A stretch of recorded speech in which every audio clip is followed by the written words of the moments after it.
WhatsApp guys, ఎలా ఉన్నారు? అందరు బాగున్నారా? And welcome to your favourite channel IPL బానిసా.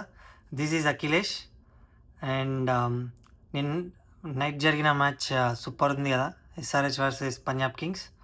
Table టాపర్స్ని కొట్టింది ఎస్ఆర్హెచ్. టేబుల్ టాపర్స్ని కొట్టి ఎస్ఆర్హెచ్ టేబుల్ టాపర్స్ అయ్యారు. అండ్ దాని గురించి మాట్లాడుకుందాం. Matches SRH versus Punjab Kings match గురించి. అండ్ రేపటి match blockbuster match. Maybe low scoring అవ్వచ్చు. LSG versus RCB. ఆర్సీబీ చాలా గ్యాప్, చాలా చాలా టైం దొరికింది వాళ్ళకి ఈ సీజన్లో. మంచి బ్రేక్ తర్వాత వస్తుంది. సో రేపటి మ్యాచ్ మంచిగా ఉంటుంది. లో స్కోరింగ్ అవ్వచ్చు. ఎందుకంటే చూసినాం కదా ప్రీవియస్ మ్యాచెస్లో. అక్కడ యావరేజ్ స్కోరే 155, 153 ఉంది. లో స్కోరింగ్ థ్రిల్లర్ వచ్చింది last time LSG versus KKR match. Super over దాకా పోయింది. సూపర్ ఓవర్లో కేకేఆర్ గెలిచింది. అండ్ సో మేము ఎవరు అనుకుంటున్నాం లాస్ట్లో చెప్తా. So first SRH versus Punjab Kings match. So బాబా ఓడిపోయారు ప్రీవియస్ మ్యాచ్ కేకేఆర్ మీద. ఇలాంటి పిచ్చే, ఇలా సేమ్ సిమిలర్ పిచ్ అంట. అంటే లాస్ట్ ఆ మ్యాచ్లో సెకండ్ బ్యాటింగ్ చేస్తుంటే మన వాళ్ళు గెలిచే ఛాన్సెస్ ఉండే. లేదు, చూసుకొని పార్ స్కోర్ కొట్టింటే 200 దాకా మన వాళ్ళు గెలిచే గెలుస్తున్న మ్యాచ్లో. ఛాన్సెస్ రిస్క్ తీసుకొని ట్రై చేసారు బ్యాట్స్మెన్స్. ఎక్కువ కొట్టలేకపోయారు ఆ మ్యాచ్లో, ఓడిపోయారు. సో అండ్ ఈ మ్యాచ్లో ఛాన్సెస్ తీసుకున్నారు, రిస్క్ తీసుకొని high risk high reward 235 score చేసారు.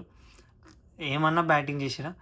మనకి బ్యాటింగ్ పవర్ ప్లేలో ఎంత మంచి స్కోర్ వచ్చింది. ట్రావిస్ షేక్ as it is quick fire 54 runs partnership కొట్టారు. అభిషేక్ శర్మ మంచి మిస్ టైం అయింది ఆ బాల్. లేదంటే అది కూడా మ్యాక్స్ 6 అన్న 4 అన్న బాల్ అదే. అండ్ నెక్స్ట్ ట్రావిస్ హెడ్ కూడా మంచిగా 200 స్ట్రైక్ రేట్ తోటి స్కోర్ చేసి అవుట్ అయిపోయాడు. అది కూడా మిస్ టైం షాట్. లేకపోతే అది కూడా మంచిగా 6 అన్న 4 అన్న పోతుండే, టైం చేసి ఉంటే. అండ్ ఇషాన్ కిషన్ మంచిగా ఆడిండు ఇన్నింగ్స్. స్టార్టింగ్లో సెట్ అయ్యిండు, తర్వాత అటాక్ చేయడం స్టార్ట్ అయింది. ఇషాన్ కిషన్ లక్. ఈ మ్యాచ్లో 3 టైమ్స్ ఛాన్సెస్ వచ్చినాయి. 2 క్యాచెస్, ఒక స్టంపింగ్. సూపర్ ఛాన్సెస్ వచ్చినాయి. అవి యూటిలైజ్ చేసుకొని 55 కొట్టిండు. అవతల సైడ్ క్లాసన్, కాటరేమ్మ కొడుకు, పెద్ద కొడుకు కాటరేమ్మ కొడుకు అసలు ఆరెంజ్ క్యాప్ కంపీట్ చేస్తుండు ఓపెనర్స్ తోటి. Second house batsmen, middle order batsmen orange cap వచ్చిందంటే ఎంత మంచి ఫామ్లో ఉన్నారో అర్థం చేసుకోండి. సూపర్ 6, ఒక్కొక్క షాట్ సూపర్ ఉన్నాయి అసలు. ఆ ఇన్సైడ్ అవుట్ 6 అయితే బౌలర్ని సూపర్ ఉంటుంది అది. ఏదైతే బుమ్రాని కొట్టిండో ఈసారి కూడా ఈ మ్యాచ్లో విజయ్ కుమార్ వైశక్ని అలాంటి షాట్, సిమిలర్ షాట్ వచ్చింది. మస్తు ఉంటుంది, సూపర్ అంటే సూపర్ ఉంటుంది. అండ్ కటరమ్మ చిన్న కొడుకు నితీష్ రెడ్డి మనోడు లాస్ట్ మ్యాచ్ మరి ఎక్స్పెరిమెంట్ చేసిరు అనుకుంటా. అందుకనే మనల్ని ఈ మ్యాచ్లో తీసుకొని వచ్చారు మళ్ళీ. ఎందుకంటే ఫామ్లో ఉన్న టీంను డిస్టర్బ్ అయింది లాస్ట్ మ్యాచ్. అందుకనే కొంచెం మిడిల్ ఆర్డర్ స్ట్రగుల్ అయింది అనుకుంటున్నాను దీన్ని ఎక్స్పెరిమెంట్ చేయడం వల్ల. అండ్ ఈ మ్యాచ్లో మళ్ళా టీంలోకి వచ్చి మనోడు మంచిగా పర్ఫామ్ చేసాడు. మంచిగా కొట్టిండు, మంచి స్ట్రైక్ రేట్ తోటి బ్యాటింగ్ చేసిండు. అండ్ మంచి సపోర్ట్ ఇచ్చాడు కూడా లాస్ట్ దాకా. ఇషాన్ కిషన్ వికెట్ పడ్డ తర్వాత మళ్ళీ వికెట్ పడలేదు. ఇద్దరు అట్లా అంత మంచి పార్ట్నర్షిప్ బిల్డ్ చేసారు. సూపర్ బ్యాటింగ్ చేశారు. అండ్ యాజ్ యూజువల్ అలాంటి పిచ్ మీద మన వాళ్ళు బ్యాటింగ్ చేసారు. మన వాళ్ళకి అడ్వాంటేజ్ ఉంది, కరెక్టే. మరి అలాంటి పిచ్ మీదనే పంజాబ్ కింగ్స్ తక్కువ స్కోర్ చేసింది. అంటే మన బౌలింగ్ మంచిగా ఉంది. మన వాళ్ళు ప్లాన్స్ ఎగ్జిక్యూట్ చేసారు.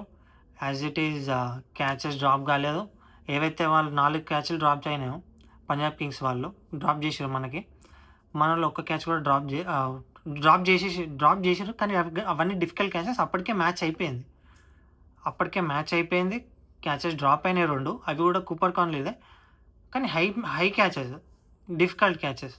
అంత హైలో మీ మంచిగుండాలి ఫీల్డర్. ఐదర్ క్లాసన్, మంచి ఎవరు క్లాసన్ గానీ, ప్యాట్ కమిన్స్ గానీ, వేరే వాళ్ళు ఉంటేనేమో పడుతుండేమో. కానీ కొంచెం డిఫికల్ట్ క్యాచెస్ అవి నిజంగా. మనోళ్ళు గూడా వదిలేసిర్రు గానీ, అప్పటికి మ్యాచ్ అయిపోయింది. సో, మనోళ్ళకి ఆ ప్రెషర్ లేదు. అండ్ అవుట్‌ఫీల్డ్ గూడా మస్తుందసలు. కొన్ని అప్ అండ్ డౌన్ అయితున్నాయంట బాల్స్ చూస్తేనే అర్థమైతుంది. అండ్ ఒక కాంట్రోవర్సీ అసలు ఫ్లాట్ పిచెస్ మీదనే గెలుస్తుర్రు, ఫ్లాట్ పిచెస్ మీదనే ఆడుతుర్రు అంటుర్రు. చాలామంది ట్రోల్ చేసేటోళ్ళు. ఫ్లాట్ పిచెస్ మీదనే ఆడుతుర్రు. తెలుసు గదా! ఫ్లాట్ పిచెస్ ప్రిపేర్ చేస్తుర్రు, ఫ్లాట్ పిచెస్ మీదనే కొడుతుర్రని జెప్పి. అయినా సరే గెలుస్తున్నాం గదా! 6 మ్యాచెస్ అయినాయి అదే స్టేడియంలో. 2 మ్యాచ్‌లు పోయినాయి. అవి గూడా లో స్కోరింగ్. అవి గూడా లో స్కోరింగ్ కానీ లాస్ట్ దాకా ఫైట్ జేసి ఓడిపోయింది ఎస్ఆర్‌హెచ్. ఏది మధ్య ఏంది ఏదో 10 ఓవర్స్‌లో మ్యాచ్ అయిపోవడం, 11 ఓవర్స్‌లో మ్యాచ్ అయితే అయిపోలేదు గదా!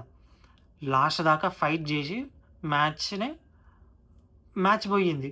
అంతేగాని ఏది అల్లటప్ప కాదు గదా! ఒక ఎస్ఆర్‌హెచ్ బ్యాటింగ్ ఏదైతే 4 మ్యాచెస్ గెలిచిందో, ఆ మ్యాచెస్‌లో అన్నీ ఎస్ఆర్‌హెచ్ ఫస్ట్ బ్యాటింగ్ జేసింది వాళ్ళు యుటిలైజ్ జేసుకున్నారు కండిషన్స్‌ని. అవతల టీమ్ గూడా యుటిలైజ్ జేసుకోలేదు. అంతే తేడా. ఫ్లాట్ పిచెస్ మీద ఆడతారు. ఏదైతే 2024 సీజన్ ఉందో అప్పటినుంచి వాళ్ళు ప్రిపేర్ అయ్యారు. ఆహ్, బ్యాటింగ్ వాళ్ళ టీమ్ స్ట్రెంత్ అని.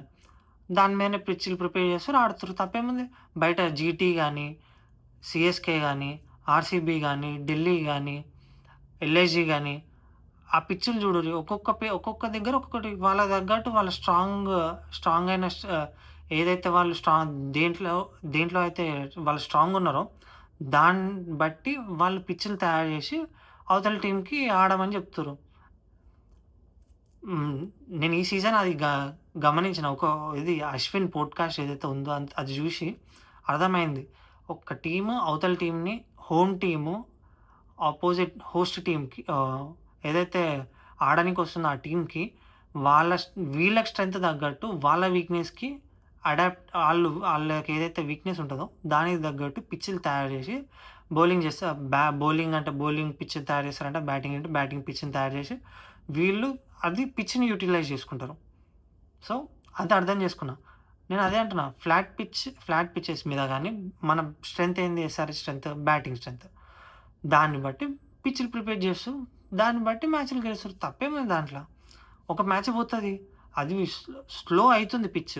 Last morning day pitch morning అదేంది లా ఆఫ్టర్‌నూన్ పిచ్ కాబట్టి కొంచెం ఎక్కువ ఎండ కొట్టడం వల్ల ఊకనే స్లో అయితుందంట పిచ్. అలాం అప్పుడు అయినా అంత ఈజీగా అయితే ఓడిపోలే గదా! ఫైట్ ఇచ్చి ఓడిపోయింది. సో, ఫ్లాట్ పిచెస్ మీదనే గెలుస్తుందని గాదు. ఫ్లాట్ పిచెస్ మీదనే ఆడతారు. ఆర్ఆర్ మీద గెలిచింది ఫ్లాట్ పిచ్ మీదనే. వాళ్ళ హోమ్ గ్రౌండ్‌కెళ్ళి వాళ్ళనే కొట్టిర్రు. హై చేజ్ జేసిర్రు. ఆ! మళ్ళా కేకేఆర్ మీద వాళ్ళ హోమ్ గ్రౌండ్‌లో కొట్టింది. అది గూడా ఫ్లాట్ పిచ్చే. అంత ఈజీ అంత బౌలింగ్ ఫ్రెండ్లీ పిచ్ అయితే గాదు గదా! అండ్ మళ్ళా ఇంకోటి ఏది సారీ ఇంకోటి గుర్తొస్తలేదు. Sorry for that. Flat pitches మీద ఆడతారు. తప్పేం లేదు. పక్కా ఆడతారు. బరాబర్ ఆడతారు. ఎవ్వడేమనుకున్నా ఎస్ఆర్‌హెచ్ టేబుల్ టాపర్స్ భయ్. టేబుల్ స్టార్టింగ్‌లో అందరూ ప్లే ఆఫ్స్‌కి ఎలిజిబుల్ గాదు. రూల్ ఔట్ జేసిర్రు ఎస్ఆర్‌హెచ్‌ని. Table toppers. ఎస్ఆర్‌హెచ్ అంటే టేబుల్ టాపర్స్. టేబుల్ టాపర్స్‌కే so, they are contenders for the IPL trophy. Please be aware other teams. And రేపటి మ్యాచ్ ఎల్ఎస్జీ వర్సెస్ ఆర్‌సీబీ. ఆర్‌సీబీకి మంచి మ్యాచ్. ఈజీగా గెలుస్తారా? గెలవరా? అంటే but are going with LIG tomorrow. ఎందుకో ఎల్ఐజీ గెలుస్తది. మంచి బౌలింగ్ ఉంది వాళ్ళకి. అందుకనే ఆర్‌సీబీ అనుకుంటున్నాం. ఓకే. లాస్ట్ లాస్ట్ మ్యాచ్ ప్రీవియస్‌గా ఆర్‌సీబీ వర్సెస్ ఎల్ఐజీ మ్యాచ్‌లో వాళ్ళు అలాంటి పిచ్చే ప్రిపేర్ చేసిర్రు ఎల్ఐజీకి. మంచిగా ఎల్ఐజీని మంచి స్కోర్‌కి తక్కువ స్కోర్ ఆల్ ఔట్ చేసి ఈజీగా చేజ్ చేసిర్రు. ఈజీగా అంటే కొంచెం మిడిల్ ఓవర్స్ కొంచెం టఫ్ అయింది ఆర్‌సీబీకి. తర్వాత ఈజీగా వచ్చేసింది స్కోరు ఆ మ్యాచ్‌ల. సో, అలాంటి పిచ్చే ఇది గూడా. సిమిలర్ పిచ్ కాకపోతే ఎల్ఐజీ గెలిచే ఛాన్సెస్ ఉన్నాయనుకుంటా. ఒకవేళ వీళ్ళు ఫస్ట్ బౌలింగ్ చేస్తే. చూద్దాం. రేపు పిచ్ అయితే similar max batting friendly pitch ground అయితే కాదది. సో, లో స్కోరింగ్ పిచ్ అయ్యే ఛాన్సెస్ ఉన్నాయి ఎక్కువ శాతం. So, we're going with LSG tomorrow. LSG పోవడానికి అది రీజన్. మంచి బౌలింగ్ ఉంది. LSG bowling versus RCB batting. And ఎల్ఎస్‌జీలో కూడా మంచి ఫామ్‌లోకొచ్చారు. Mitchell Marsh, Josh Inglis, Nicholas Pooran కూడా మంచి ఫామ్‌లోకి వచ్చింది కాబట్టి కొంచెం గెలిచే ఛాన్సెస్ ఉందనుకుంటున్నా. అది కూడా 50-48. So, that's it guys. Thank you ఎవరైతే మా వీడియో చూస్తున్నారో వాళ్ళందరికి చాలా థ్యాంక్స్.